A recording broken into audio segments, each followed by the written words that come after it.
पटना गंगा पथ का होगा विस्तार। पटना गंगा पथ की बढ़ जाएगी दूरी।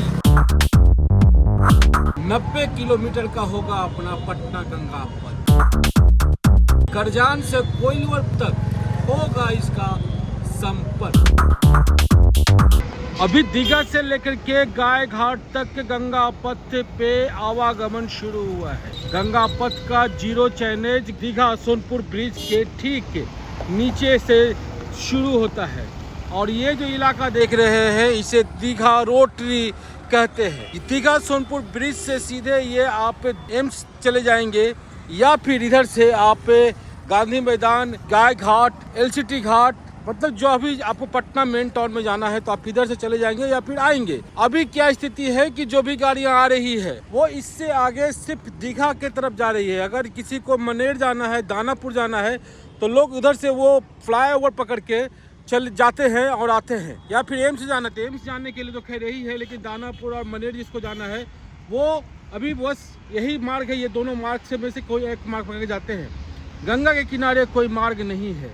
लेकिन अब नया अपडेट आया है, बिल्कुल ताज़ा अपडेट आया है कि कोइलवर जो आरा जिले से थोड़ा सा पहले है, या फिर ये कह ले कि आरा जिला और पटना जिला को डिवाइड करता है कोइलवर, वहाँ से करजान, पटना जिले के करजान यानी कि बख्तियारपुर से आगे अठमल गोला के आसपास करजान पड़ता है। और मैंने अपने वीडियो में कहा था कि कच्ची दरगाह विद्युतपुर पुल तक संपर्कता तो इसकी हो जाएगी, लेकिन अगर ये स्ट्रेस होता है, अगर इसकी लंबाई बढ़ती है तो बख्तियारपुर तक अगर ये जाता है तो बख्तियारपुर ताजपुर ब्रिज से भी इसकी कनेक्टिविटी दी जाए।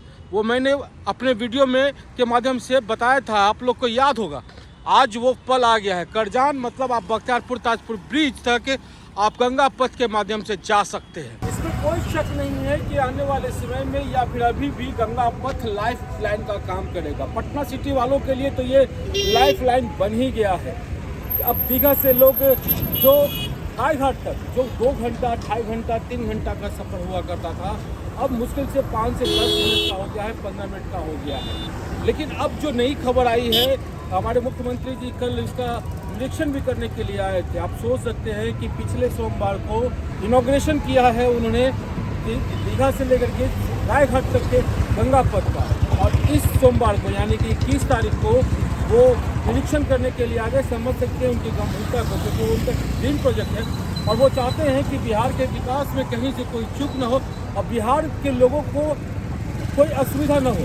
विकास ऐसा हो कि लोग अपने समय को बचा सके, अपने पैसे को बचा सके। तो आप समझ सकते हैं। तो 21 तारीख को वो आए थे निरीक्षण करने के लिए और उन्होंने निर्देश दिया है कि अब जो हम यहाँ तक था शेरपुर दिघवाड़ा जो इसका होना था वो अब बढ़ करके कोइलवर तक हो गया है। इस तरफ पश्चिम में कोइलवर तक हो गया है। यानी कि आप समझ सकते हैं कि कोइलवर के पास वीर कुंवर सिंह सेतु है, लेकिन कोइलवर पुल जो बना हुआ है वो है सोन नदी पे।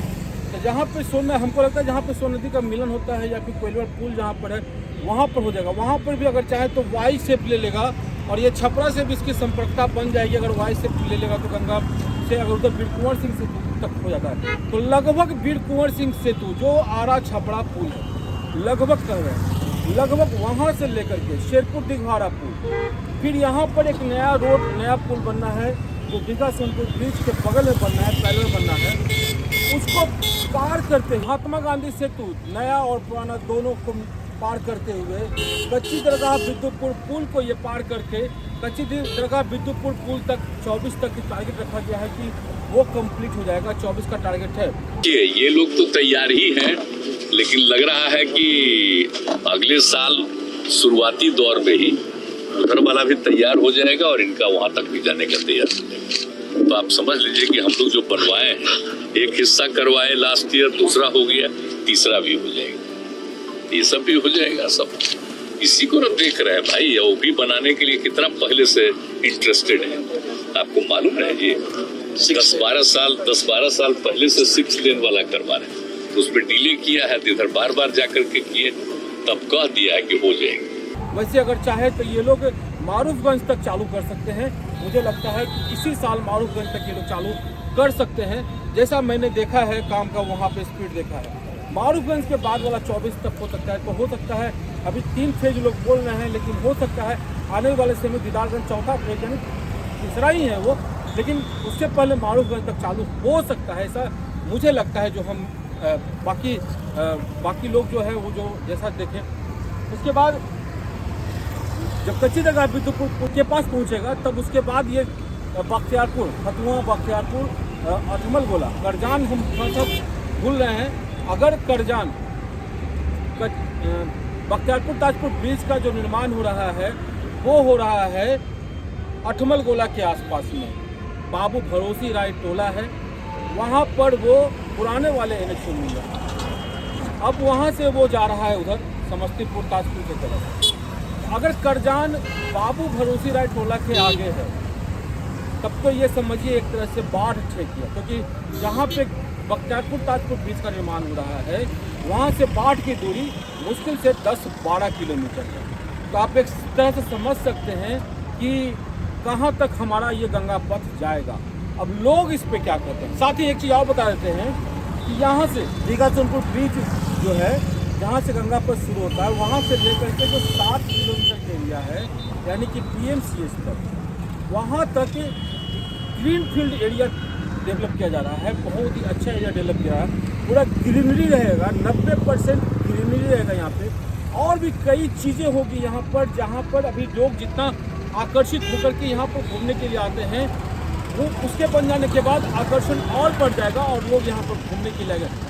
छठ व्रतियों के लिए भी सुविधा होगी यहाँ पर, यानी कि ये जो 7 किलोमीटर का एरिया है ये बहुत ही मतलब कि बड़े लेवल पे उसको डेवलप किया जा रहा है। तो एक तो गंगा पथ का विस्तार हो रहा है और दूसरा बड़े लेवल पे 7 किलोमीटर एरिया को डेवलप किया जा रहा है।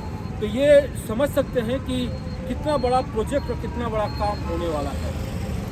24 तक दीदारगंज तक गंगा पथ का दीदार हो जाएगा और उसके बाद जब ये बढ़ेगा, और नेचुरली है कि जब काम जो भी दिक्कत आती है, जैसे हम महात्मा गांधी सेतु वाले बोलते थे पश्चिमी लेन जब बन रहा था कि जो भी काम का दिक्कत होता है वो होता है शुरुआत में। अब गंगा पथ बन गया है, गंगा पथ में क्या पुल कहाँ पे बनना है, कहाँ पे रोड बनना है, क्या परेशानी आती है, उससे कंपनियां जो है, जो भी कंपनियां इस पे काम कर रही है वो अब अवगत हो गई है। तो अब ज़्यादा समय उनको न तो इधर जाने में लगेगा और न इधर जाने में लगेगा। और रोड जो कहीं कहीं पर हो सकता है तो हमको लगता है ज़मीन वगैरह का कोई समस्या होगा नहीं। तो ये एक बहुत बड़ा अपडेट है, बहुत बड़ी खबर है जो हम आपके लिए लेकर आए क्या है। इसलिए अब लोगों से बात भी करेंगे और जानेंगे कि क्या कुछ वो कहते हैं। बहुत अच्छा लगा। बहुत अच्छा लगा। क्या अच्छा लगा? अच्छा लगा कि पूरा खुला है, आराम से आइए, 1 आध घंटा समय मतलब बिताइए यहाँ पे आके। शुद्ध हवा नहीं है? शुद्ध हवा भी है, गंगा जी का लहर भी है। तभी गंगा जी जो 12 किलोमीटर बन के तैयार हुआ गंगा पथ, अभी इसका 90 किलोमीटर विस्तार हुआ है। 90 किलोमीटर तक बनेगा ये, मालूम है? बता रहा था बाढ़ तक जाएगा। करजान तक। करजान जानते हैं? नहीं, करजान नहीं जानते हैं? करजान जानते हैं? नहीं, कहाँ पे है? बख्तियारपुर और बाढ़ के बीच इधर कोइलवर। यही रोड सीधे। अच्छा। अब बताइए उससे क्या बेनिफिट होगा लोगों को? आने जाने में समय का बहुत बचत होगा। समय का बहुत बचत होगा। और जो बीच से रास्ता है ना, उस पर निकालने से मैंने कि मेन शहर से कट के निकला है।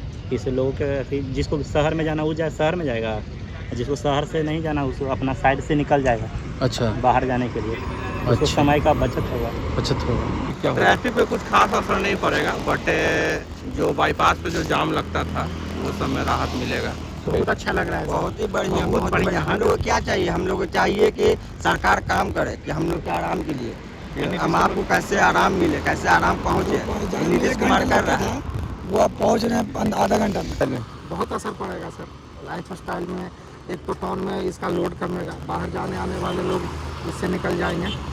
जैसे इधर हो गया बक्सर उक्सर जाने के लिए आसान हो जाएगा, इधर बिहार से जाने के लिए आसान हो जाएगा, उत्तरी बिहार भी जाने के लिए आसान हो जाएगा। अभी मैं खुद आया हूँ, बहुत कम समय में आ गया हूँ। जो ट्रैफिक था इतना है नहीं था। दानापुर से अगर गांधी में जाना हो कितना समय लगता है ऐसे जनरल? तो 1 घंटे 45 मिनट 1 घंटे लग जाते थे। 45 और इसे आने में मतलब 15 से 20 मिनट लगेंगे। और जब बन जाएगा वहाँ तक तो और वो तो बहुत अच्छा हो जाएगा, हमारे सुविधा हो जाएगा। आपको बाबू अच्छा लग रहा है यहाँ पे? अच्छा लग रहा है? इसका डेवलपमेंट हो रहा है तो वो कैसा लग रहा है? वो भी अच्छा ही है, बहुत कंफर्टेबल हो जाएगा लोगों को आना यहाँ से बाहर। उम्मीद है ये वीडियो आपको अच्छा लगा होगा। अच्छा लगा हो तो लाइक कीजिए, शेयर कीजिए, सब्सक्राइब कीजिए हमारे चैनल को। हम फिर मिलेंगे किसी और अपने साथ। इन द सेम का प्यार नमस्कार। जय भारत, जय बिहार, जय हिंद।